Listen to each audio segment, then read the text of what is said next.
My son's a drug addict, heroin, meth. He's had 3 arrests. Chris! We're watching you just wither away. Look at you! You're gonna die! If this was your sister, wouldn't you want people not to give up? I was a bad guy, a criminal, a dealer, and an addict. But now I'm on the other side. My name is Bullet. I'm an extreme interventionist. When a child becomes a threat to themselves or to others, when all else has failed, families reach out to us. Over the past 20 years, my team and I have battled to save over 1,200 kids from jail or death.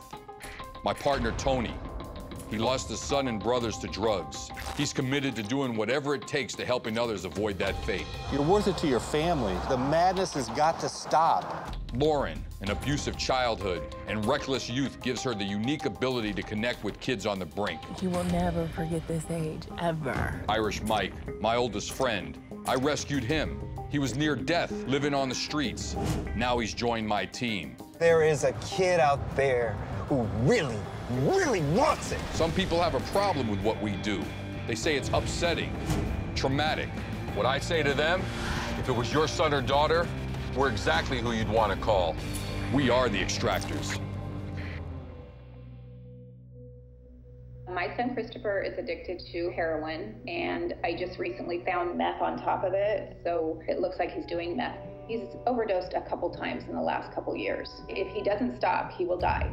He was such a fun little boy. Like, he was never the kid who would just sit inside and play video games. He would always want to play outside and always go to the park. But now he's using drugs all day, every day. He is in danger. He's getting more and more desperate. The Huntington Beach police are all over him. Paraphernalia, narcotics, petty theft. My son's a drug addict. It's the worst feeling ever. My brother overdosed 3 or 4 times, gone to rehab. I don't even know how many times he's detoxed by himself and just couldn't do it. If this kid doesn't get help, he's gonna die. We just don't know what to do anymore. There's no way his body can take anymore. There's absolutely no way. If he doesn't get help, I strongly believe that he will die.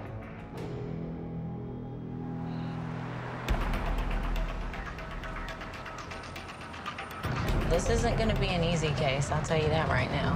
First of all, he's 22 years old. It's a totally different ball game than extracting an adolescent. He's an adult, he has legal rights. We can't just put handcuffs on him and drag him out. Chris can basically tell us to go ourselves if he doesn't want to go to treatment. Secondly, he's been to treatment numerous times. Yeah. In my life, being a dope fiend, I just figured that's how I was supposed to live, that's how I was gonna die. When I took my first hit of smoking cocaine, something incredible happened to me. All the pain that I ever felt my entire life, from my mom taking off, my dad taking me to California, people making fun of me.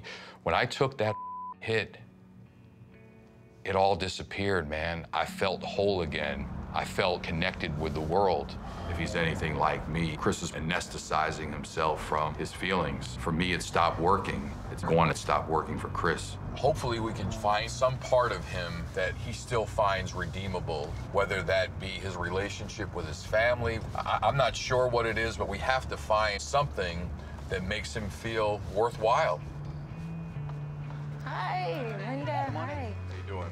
Good, how are you? I'm Lauren. I'm Bullet. Bullet? I'm Curtis. Nice to So, first of all, what's the latest on Chris? As of yesterday, he was in the motel with, I guess he's duct taped his blind shut. So he's in a motel right now? Yes. Yes. So you guys paid for the motel? Yes. Yeah. All right. So how long ago did Chris live here? We had him leave about 7 weeks ago.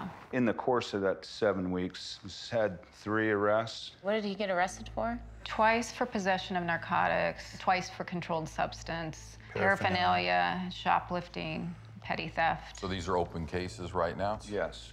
The first time we even knew he was stealing, we got a call he had gone and broken into his grandfather's house, and he stole over $1,000 worth of stuff from him. His grandpa was gonna put him in jail, and I begged him not to because I knew that was a huge felony. So wait, let's back up for a second. When we come at him, we want to have all the tools in our toolbox for leverage. Okay. So Grandpa wanted to do something about it? Yeah, and I asked him not to. My fault. I've always been overprotective, but to see him steal from people, you know, it's crazy, because that's not him. I mean, he's very sweet, very, very sweet. I have to believe that when he puts his head on his pillow at night, he doesn't feel good about what's going on in his life. He's battling something that is very dark and painful. Where is his pain coming from? There's a lot of issues that he saw growing up with his dad. You know, his dad was an addict, a meth addict, and he tried killing us. And, he was a violent man? He wasn't violent, and I don't know that he really would have done that, but he left a message on the machine that was what he was coming over to do. And I called the police, and they arrested him in front of the kids. I think Chris was 6. That kid saw craziness like no other craziness. And his sisters are doing well? Yeah, yeah. And they love him to pieces. I think he's very fortunate, too, because he's put us through a lot of shit, excuse my language, and we still love him to pieces. I'm going to meet Chris's grandpa to get him to buy in on pressing charges against Chris for writing bad checks on his account. Yo, Tone, I'm looking for one very solid piece of leverage. If we can get that out of this meeting, I'd feel a lot better. Thank you for coming in. Obviously, we're here to talk about Chris. How familiar are you with what's going on with him? I'm familiar. Yeah. Bob, what has your relationship been like with Chris?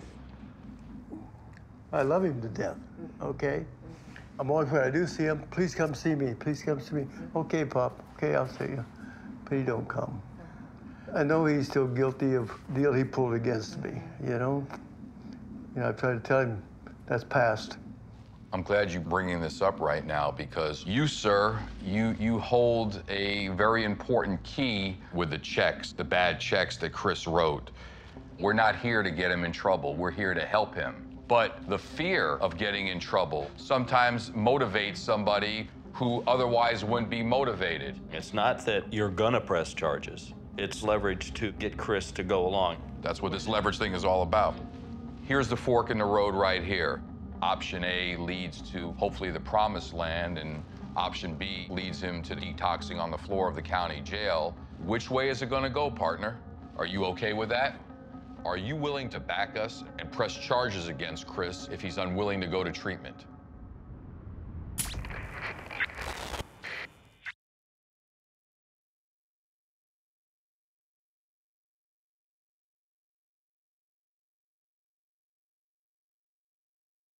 Are you willing to back us and press charges against Chris if he's unwilling to go to treatment? Absolutely. Okay.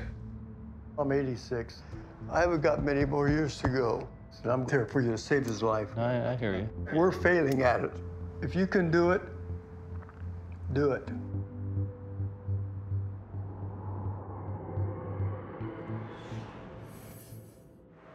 I feel like Grandpa is the key to getting Chris to go to treatment. He is the one person Chris still looks up to and respects. For me, that one person was my late father, who was my hero.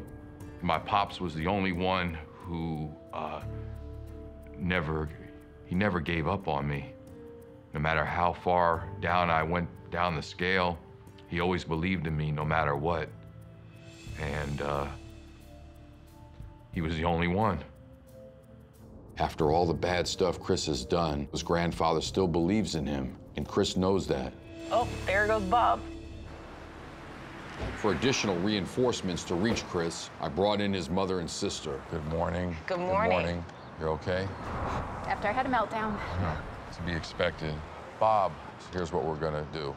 You, me, Lauren, and Mike are gonna go up to Chris's room. We'll knock on the door. Hopefully he's gonna open the door. You're gonna say, Chris, these people have something important to speak to you about. And then you're gonna walk out of the room. Sound good? Okay. Okay, let's do it. Extracting Chris out of a motel is a necessary evil. It's very dangerous. We don't know what we're walking into. We don't know who could be in his room with him. But there's a part of me that feels excited about going into a motel for all those same reasons. It's kind of why we do what we do.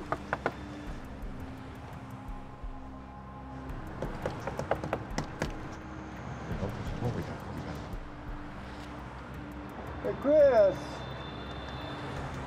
Papa! There you are. Sorry. Walk up. Yeah, I got some friends here. How you doing, man? Okay. Okay, thank you. Yeah. All right. All right. All right. How you feeling today, man? Trying to figure out Yeah. I'm about to tell you what's going on. My name is Bullet. I'm an extreme drug interventionist. We are here to help you. We're not here to hurt you. We want to take you to treatment and help you get clean. We're trying to give you an option to let you actually be able to go back home. The place that we have, you will go to a beautiful treatment center in Arizona. You will medically detox and have a chance to have your family back and have a new life. Honestly, I've like gone and spent tons of money and gone to rehab just like this, just to make people happy. Wasn't ready. No, I went and used right away. I was in and out of treatment just like you, man. I was a constant relapser, man, over and over, and I couldn't get it. I keep going back to treatment, couldn't get it, but this last time really, it helped me, man. You never know when the breakthrough moment is gonna happen, man. You never know. The thing is that I'm not currently using anything. I haven't used it almost 2 weeks. Chris is obviously lying to us. I'm gonna get his grandfather and his sister to come in here and try to talk some sense into him. Huh? We've just been talking to your brother, and we feel like he's been lying to us. Everyone just thinks I'm using it. I think that's it. Chris, you told me you were using. I found needles in here, and you told me if you let me use one more time, I'll go get help. You know you need help. I know you're scared of letting us down. I know that, Chris. Seriously, we'd be so proud of you. I swear. You need this help, Chris, because you're gonna die soon. We're watching you just wither away. I say it's the opportunity of a lifetime right now to get everything squared away. Drugs are gonna kill you. If the drug's killing you, it's gonna kill me too. It's saving all of us, not just yourself. My family's dead and gone. I got no family left whatsoever.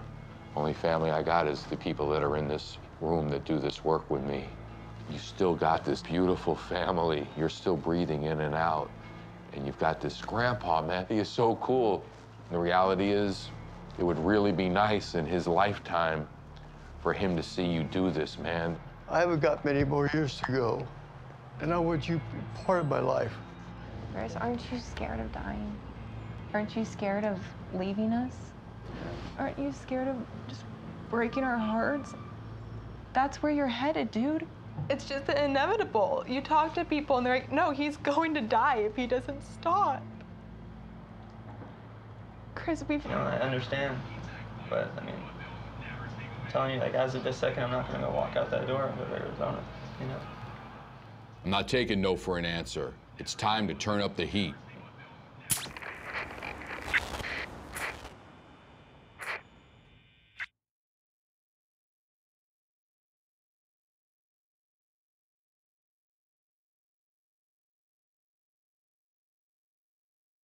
All right, so let's have a real talk right now.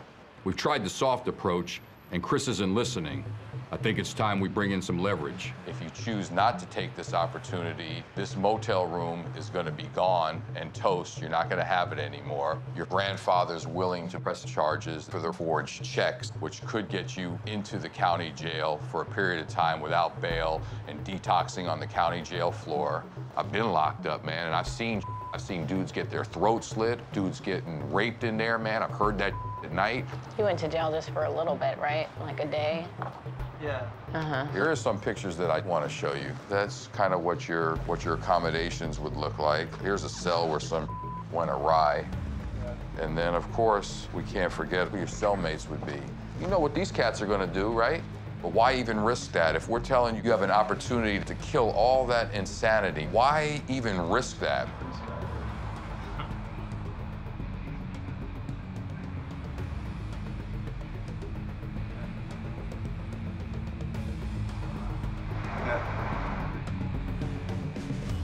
Chris is way too deep into his addiction, and the threat from his grandfather is not working. We need to tighten the leverage on Chris even more. So here's where we're at. Thus far, Chris has refused treatment, so we're just trying to close every angle possible. You guys paid for the motel, so it's important that you go over and kick him out of the room. I'll go with you, okay? Even though today is a checkout for you. No, No, Sunday was the checkout for him. No, but he takes some money back. When did he take money back? Right now? You pay Saturday, and Saturday After Chris's mother paid for his room for a week, Chris took back some of the money from the manager to buy drugs. Does that help you at all, that you're doing the right thing? To hear that? so sick. Yeah. Chris, you have nowhere to go. You have nowhere to go. It's been the worst day of my life, too. Why would you do this? Because you're gonna die. No. Look at you. Christopher, you have an opportunity to go somewhere for 90 days and freaking get help. I love you more than anything. Is there any way you'll just come talk to us? No, dude. The worst thing that's ever been in my life, you guys. You don't even have anywhere to go. You want to see how much money I've saved up sitting in here? You're kidding me. How did you get that much money? He has so much money on him. He has a lot of cash on him. He just flashed a stack of cash. He's dealing. Oh, he did? Yeah. He ain't going. Not with all that money. No way. There's no way. He ain't hit bottom yet, man. It's very hard to extract a drug addict with $1,000 in his pocket. No matter what we said, no matter what approach we took, he had that $1,000 in his pocket, and he knew he could keep getting high. Chris, I'm Tony. I'm kind of the old guy in the group. Son, The people that love you want you to get help. it's time, because you may not have another day. The way it went down, of course it sucks. But you know what's worse? For these people to go to a funeral. That's what's worse. Your grandpa may not have another day left. You know, I saw your grandfather on his knees. He was praying over there, on his knees, praying. Chris, honey, I know this is hard. I know you're scared. Hey, I love you, okay? I need you, Chris. Come here. Come here. Right? You can do it. Thank you. It's gonna be okay, son. Chris finally said, yes, I'll go, but almost within 60 seconds, wait, let me have a cigarette. And as soon as he said that, I knew that he wouldn't go. He wasn't ready, and that was it. Chris. Oh, but I'm just telling you what's up. I just spoke to Officer at the Huntington Beach Police Department. If you don't go to treatment right now, man, your grandfather is gonna press charges against you, and they're gonna come get you, and you're gonna do time. You're gonna be right where they said. That's what you wanna do, man? Why would you do that? You don't wanna end up in jail, man. You don't wanna end up in jail, Chris. It's not worth it, man.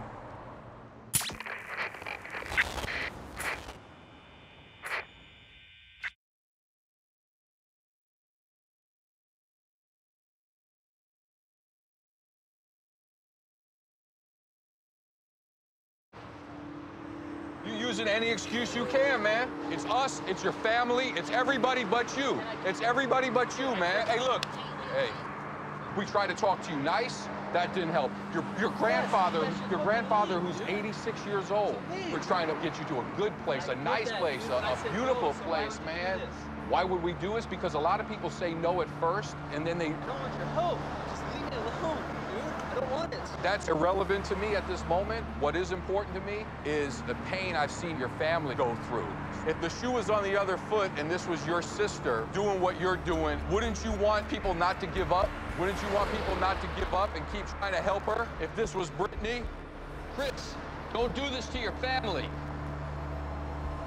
He's so sick. I know, but I just want you to know we're only a phone call away. Thank you, guys. You got it. Yep. So bad.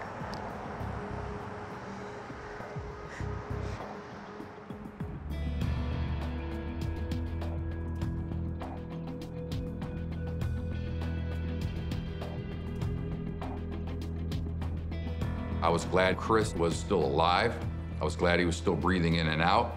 He had some legal troubles. He knew that we were a bridge to assist him with his legal troubles, so therefore, suddenly our phone number becomes attractive to him again. And we negotiated Chris's release from prison in exchange for him going to drug treatment. Bullet warned you. He said you don't want to be detoxing on the floor of a jail. Yeah. And what happened? Detox on the floor in a jail. Oh, that ain't pleasant, man.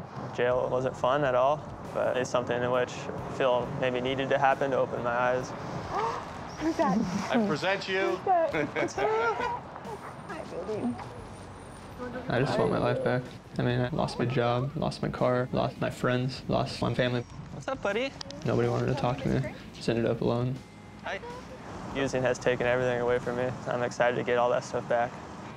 So, sir? Yes. Love you. Bye. Bye. Bye, Uncle Chris. Say bye. Hey, Tone, it's Bullet and Lauren. We're outside the hotel if you want to bring Chris down. Tony picked Chris up at the jail earlier this morning. Right now, Lauren and I are here to take Chris to Insight to Recovery in Florida. We have a court order that makes it our legal obligation to get him there safe and sound. Well, look, man, I hope, I know we had some words the last time that we met. I hope there's no hard feelings, man. I was coming down hard on you because I didn't want to see you go through the that you went through. Yeah. I didn't want that to happen for you, that's all. I just didn't want that to happen for you, man. Yeah. Are we good? We're good. All right, brother. All right. All right.